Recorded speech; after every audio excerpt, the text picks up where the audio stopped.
You're right on time for Hope TV News Watch on this 4th day of February 2024. A very good evening to you and welcome to the broadcast. My name is Kennedy Kimani.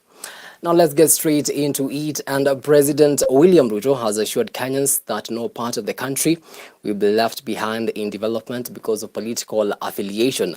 Speaking today during an interdenominational church service at approved school grounds in Kakamega County, President Ruto said all Kenyans will be served equally, dismissing the notion that Kenyans in opposition strongholds will be ignored by the government in development. At the same time, Prime Cabinet Secretary Musalia Mudavadi has reiterated that Kenyans should accord President William Ruto support for the country to realize economic prosperity. I am very intentional.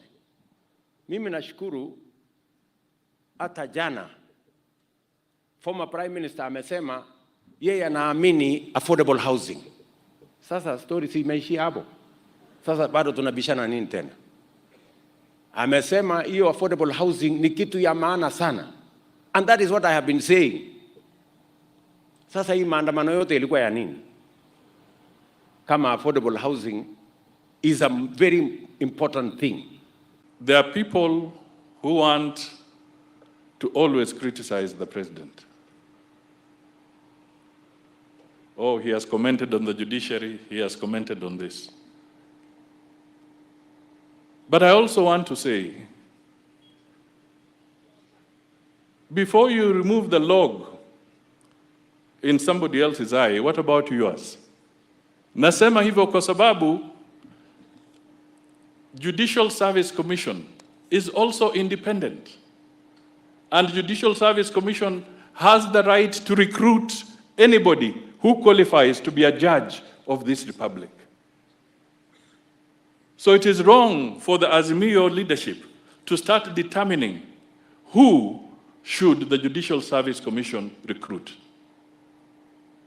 You cannot tell us that a son of the soil in this area, if they are interested, kama ni Chebukati ama nani, if he puts his bid for the position of a judge, that is the responsibility of the Judicial Service Commission, not the responsibility of politicians to try and direct the Judicial Service Commission. These kind of contradictions are not acceptable. Now, Azimio la Umoja leader Raila Odinga has threatened the return of opposition demonstrations over the rising cost of living. Speaking today during the ODM recruitment rally in Kamukunji grounds, Nairobi, Raila Odinga accused the Kenya Kwanza government of making a string of bad policies that he says have led to the rising cost of commodities in the country. Bado tunawadai mambo ya gharama ya maisha. Gharama ya maisha bado tunawadai. Tuliwaambia tulienda kwa barabara kwa sababu mambo mnene sio. Tuliwaambia barabara bado iko. Si barabara bado iko. Na mko tayari? Mko tayari? Mko tayari? Kwa hiyo nimemwambia hiyo silaha tuko naye. Nimemwambia Zakayo shuka chini, shuka chini. Sasa Wakenya wana hasira zaidi, hasira imepanda zaidi. Juzi alisema yeye anaweza kuendelea mbele hata kama mahakama imeamua, hata hajali mambo ya mahakama. Akaalika yule mama ambaye ni Chief Justice ati aende Ikulu wajadiliane. Nilimshauri huyo mama, usiende Ikulu, utashika mateka huko. Akaenda. Kutoka huko yeye anasema ati amepewa pesa ya kuajiri majudges.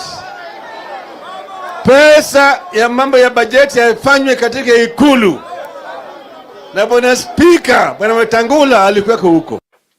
Now, still matters politics, and Wiper leader Kalonzo Musyoka and the APK leader Eugene Wamalwa have criticized the Kenya Kwanza government for what they say is incompetence in matters of governance. Speaking today during a church service at the Full Gospel Churches of Kenya in Kajiado County, the leaders said that the Kenya Kwanza administration have in the past year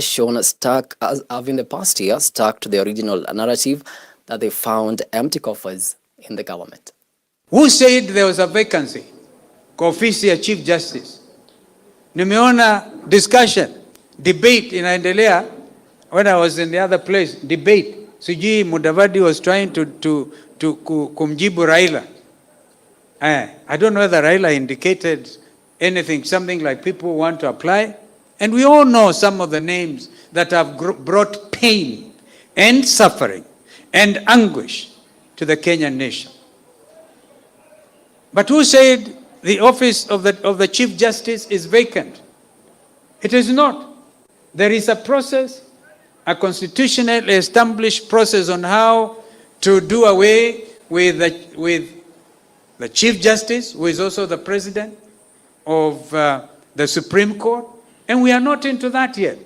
There's a petition we saw by some Kenyan, maybe inspired by some other forces, in order to intimidate the judiciary. But what Justice Kome today said, I've seen a quotation, akisema that they may even have dialogue. Dialogue is okay, but you do not expect as the executive to influence the decision-making process of the judges of the Republic of Kenya. Tulizembea kidogo ikaponyoka, na mnajua yale yalifanyika. 2027, this God of second chances is giving us a second chance. Now we have one mission, kuhakikisha we don't make the same mistake again. We have a cause that is bigger than all of us. And we have this noble mission, we owe it to Kenyans to rid this country of Zakayo and his punitive taxes. Now, Namibia's President Hage Geingob has died at the age of 82. Geingob passed away on Sunday morning while receiving medical treatment at a hospital in the capital, Windhoek, with his wife and children by his side. Geingob, who is a veteran of the country's independence struggle, had been diagnosed with cancer and revealed the details to the public last month. Geingob was first sworn in as president in 2015 but had served in top political positions since independence in 1990. Namibia's Vice President Naglo Mbumba has since been sworn in as his replacement. He will serve in the role until the next elections are held later on this year.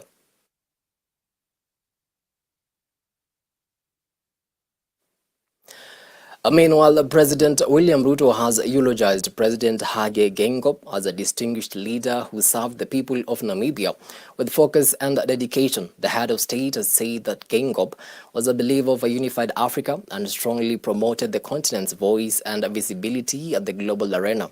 Having assumed office in 2015, Geingob was in his second and final term, serving as the chief architect of Namibia's constitution and a pivotal figure in the liberation struggle. Nimepata habari leo asubuhi kwamba tumempoteza rais wa nchi ya Namibia. Na mimi nataka niwaombe kwa heshima, sisi wote kwa dakika moja tusimame kwa heshima ya Rais Geingob, President wa Namibia ambaye alifariki leo asubuhi.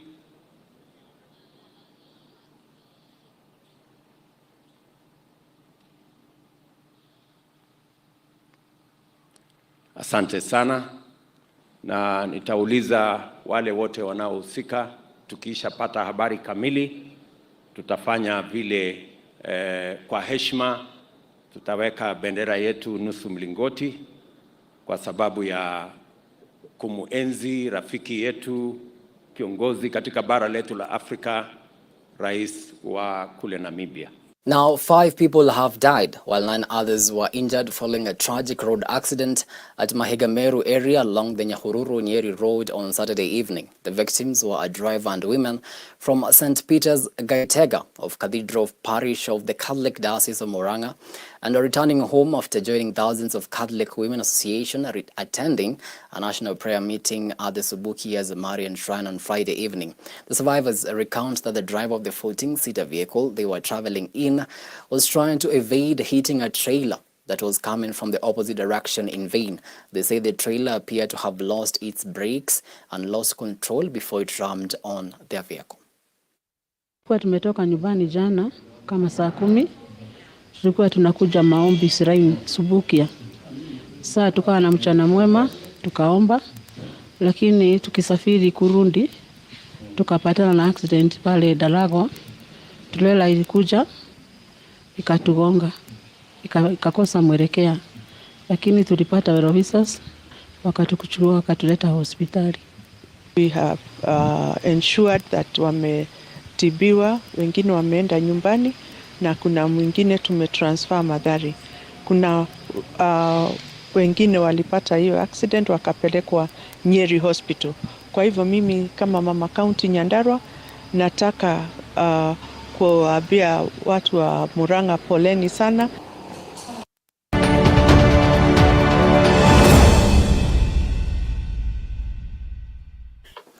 And to some sporting action now, the four-ball of Priska Jebet, Rishi Dodia, Florence Karemi and Ofa Wamaitha returned a combined score of 123 points to emerge as the overall winners of the first leg of the 2024 KCB East Africa Golf Tour at the Par 71 Mombasa Golf Club on Saturday evening. The quartet triumph over the team led by Mombasa Club captain James Gitonga, Elijah Ibua, Gabriel Gakuo and Peter Karanja returned 112 points to settle for the second position. The two teams have booked a slot in this year's grand finale slated for December. And even currently, our club, we are in discussions with the KCB. We hope to roll this out soon for them to give golfers what they are calling customer value proposition for golfers. For me, that is a bank that is thinking, that's a bank that is responsive, that's a bank that is creative. This was the first leg of our 2020 tour, a great golf course. I had a fantastic four-ball with the chairman. This year, we promised to make it a much bigger and better tournament. There'll be 24 legs in Kenya, up from 18 legs, a total of 32 in East Africa. We'll be in Rwanda, Burundi, Tanzania, and Uganda. We intend to interact with over 3,000 golfers and 1,000 junior golfers through the clinics that will run concurrently. And the series will culminate in a grand finale in December, where the top teams from each leg will meet to crown the overall winners. We'll go on to play at the 2025 Magical Kenya Ladies Open Pro-Am event at the PGA Baobab Golf Course in Vipingo. In addition, the club that produces the winning team will win a cash prize of 1 million shillings towards a sustainability project that they are currently undertaking. To further enhance the experience on the tour this year, KCB has partnered with Beula City in Nairobi, a property firm who have committed to give an apartment valued at 2.1 million shillings as the whole-in-one prize for every leg of the 2024 tour. Now, still matters golf and a junior golfer Wanjiku Madhu flood a strong field of 184 golfers to emerge as the overall winner of the Pro Am tournament of the 2023-2024 Safari Tour Golf Series finale held yesterday at the Par 72 Karen Country Club. Madhu defied all odds to card an impressive score of 44 Stableford points to claim the top honors in the competition that attracted pros and amateur players from Kenya, Uganda, Tanzania, Rwanda, Malawi, Zambia, Zimbabwe, and Nigeria.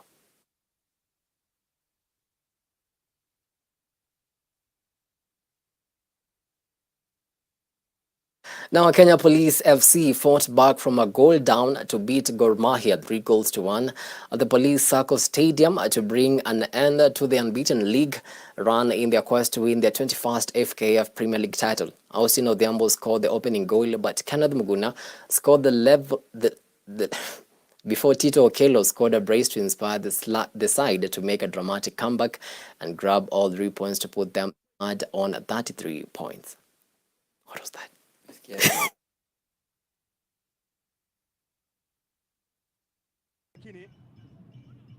Alikuwa macho kabisa kipa Kevin Omondi na kuokoa shuti lake. Chebeki mshambuliaji kepiga kupiga libao uzuri. Benson Chingomala wa kushika mpira na mkono mmoja, shika mguu uzuri alimpigia pale alipokuwa Alvin Mangeni.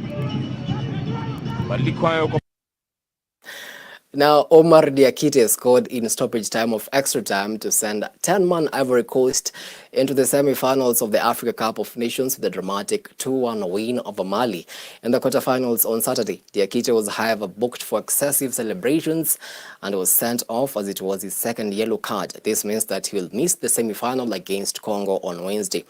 Meanwhile, South Africa's Bafana secured a spot in the semi-finals after nerve-wracking penalty shootout against Cape Verde. Ronwen Williams emerged as the hero of the night by being the first goalkeeper to save 4 penalties in a single AFCON match, propelling South Africa to victory. South Africa will face the Super Eagles of Nigeria in the semis on Wednesday. Well, with that, we come to the end of our news tonight. Many thanks to you for watching Hope TV News. We really do appreciate the value of your time. On behalf of the whole team that made this bulletin a success, have yourselves a blessed night. My name is Kennedy Kimani.